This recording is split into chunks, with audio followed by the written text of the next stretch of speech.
So, today on the podcast, we're going inside of Trump's secret playbook to end the war in Ukraine. So, what if the war in Ukraine could be over in a matter of just weeks from now? For years, the world has talked while the conflict raged on. And now, the new American president, President Trump, says he has a plan for action. It's a bold strategy of decisive leadership, cutting through endless debate. It's a mix of public accountability and private negotiation that could forge a historic peace deal or prove to be a costly miscalculation.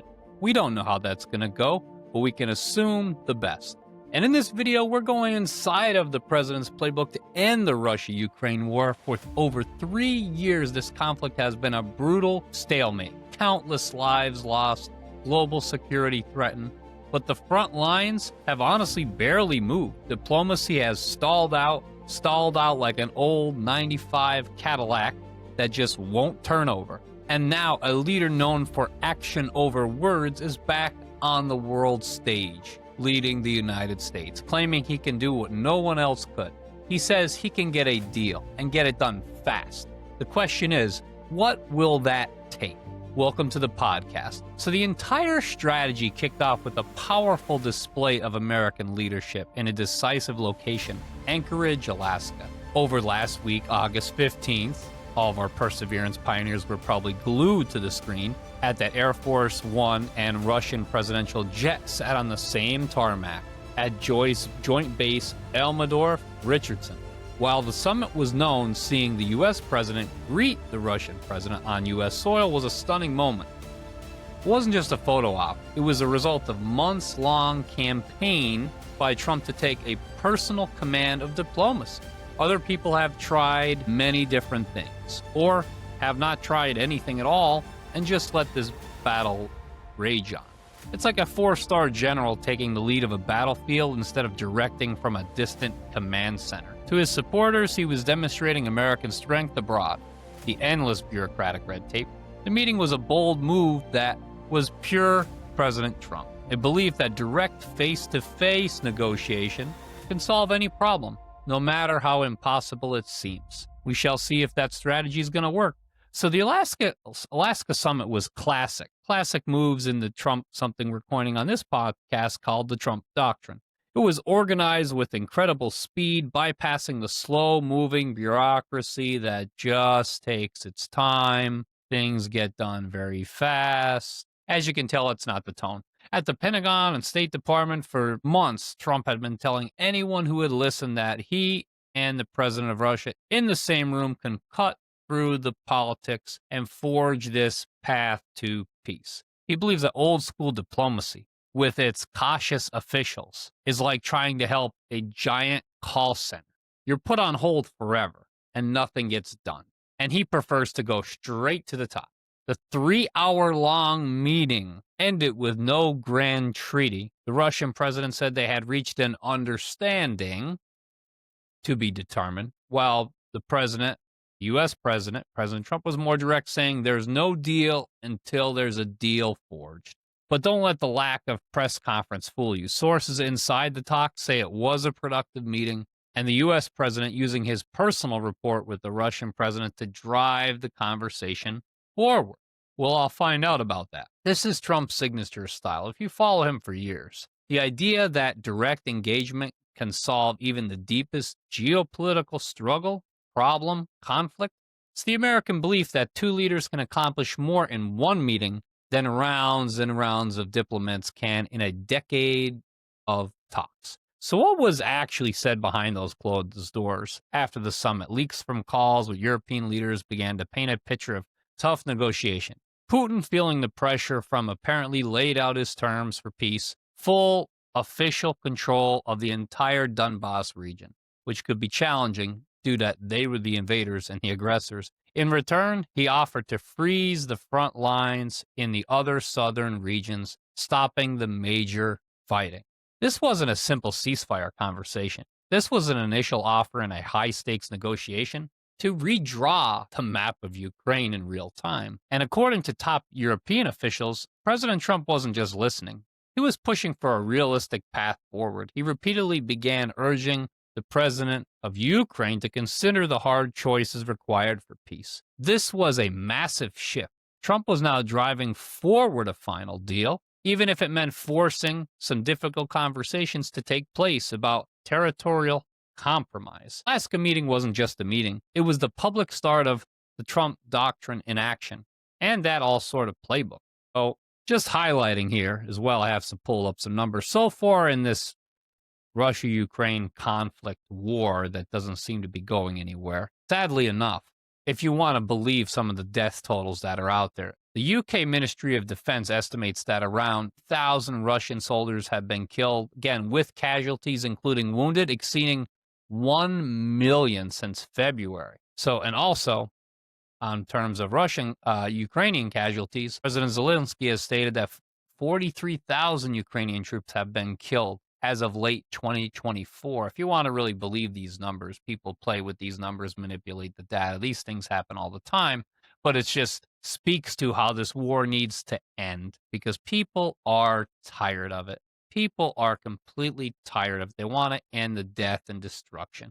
And first and foremost, the most visible part of Trump's strategy is a direct public pressure. This isn't quiet diplomacy. This is leadership from the front, leadership in your face, using the global stage to hold all the parties accountable. It's a full-on communications strategy using social media, interviews, public speeches to bring to the forefront of these challenges and to create a leverage and force everyone, and I mean everyone and their cousin, to the negotiating table on his terms. And this time, his primary focus wasn't just on Vladimir Putin, president of Russia. It was also on President Zelensky. Days after the Alaska summit, Trump posted on social media, and we'll put it on the screen. He posted the war, the Russia-Ukraine war can end the fighting with Russia almost immediately, he said, of the Ukrainian president, or he can continue to fight on. The message was clear and direct, and the power to choose peace is now on the table. This tactic is designed to reframe the conflict and moves the conversation away from failed policies towards the immediate actions needed to end the war, which how well that did. We're still here today. This public pressure campaign has a few goals. First, it's designed to give Zelensky the political leverage he needs to make a difficult deal. By making peace seem attainable, Trump creates a clear, powerful narrative for a global audience tired of this war and wants to see it end. Now, if public pressure power is in the air, then private negotiation is on the ground, applying force. The second part of this playbook comes from his years as a world-class deal maker. It's a style that sets apart a diplomatic protocol and treats every conversation as a negotiation, quite frankly, where America's interests come first. Whole reason he won the presidency. The core of his strategy is what business leaders call hardball negotiation. Trump's method is to determine and to identify his opponent's need and then use American leverage to present them with a clear choice. We saw this right after Alaska. The deal Putin offered Donbass in exchange for freezing the fighting is now the starting point for all the talks. By engaging with it, President Trump took Russia's opening offer, established it as the new baseline for negotiation, and we take it from there. The choice for Zelensky is now stark. Negotiate this territorial settlement to end the war or risk being an obstacle to peace. And this is an aggressive use for the anchoring tactic, where a strong opening offer is used to shift the entire negotiation in your favor. A huge part of this strategy is basically creating urgency, and President Trump saying the war could end in the next 24 hours. That's a tactic to force a rapid decision. While some European diplomats worry, they were all summoned to the White House today, and they all came, and they sat there and discussed long past what many of us would sit there and listen to. So President Trump believes swift action is what will lead to lives saved. It's the difference between a team of surgeons acting decisively to save a patient versus a committee endlessly debating the procedure and protocol for it. Top of that, the president's negotiating style often leverages personal rapport. Leaders around the world have learned that by acknowledging this type of tactic and deal-making and this deal-making skill that they can get to a resolution faster, more efficient. Putin is skilled at this. KGB agent and politician for years, worked his way up through the ladder doing many things. He's a war criminal. He is. There's no other way around it. He's a war criminal. Now he's kidnapping kids in Ukraine to take them to Russia. It's just sick. So for Trump, the actions of securing this deal is the ultimate measure of success. So what's the final goal of this doctrine? The third pillar, the end game, is more than just about peace for Ukraine. It's about restoring his legacy as a deal maker, our president, implementing an American first foreign policy that has been the focus of Republicans and conservatives for decades. First, results driven man. Trump's brand is being a leader who gets things done. Ending the Ukraine war quickly would be the ultimate proof, if any peace accords are signed or any agreement stops this conflict from raging on, even a tough one, is a concrete victory he can deliver for the world and America. Second, the end game is tied to the America First doctrine, the America First ideology, and the Trump doctrine. In Trump's world, forcing a deal on Ukraine is how he ends America's massive financial commitment, to be honest. By ending the war, he can declare the mission accomplished and stop the endless flow of American taxpayer dollars, money, and weapons to help fund this war. For him, the problem is solved and American resources are protected.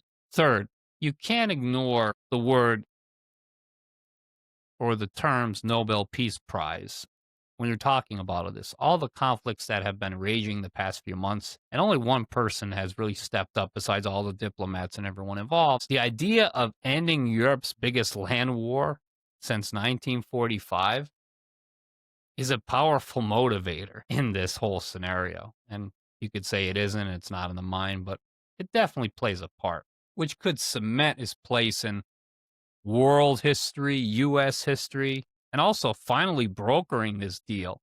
This is the end game about showing the old way of doing things is broken, it's dead, hasn't worked in a long time by making a deal directly with the president of Russia, which we agree is a war criminal.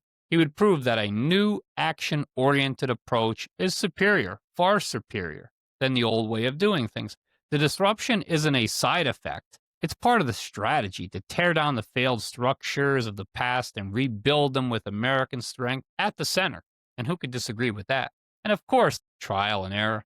For every person that calls it a bold action for peace, another one calls it a dangerous path. The biggest obstacle is, and always will be, the conflict itself. President Zelensky and the Ukrainian people have been clear. They've been real clear at defending their homeland and defending their people.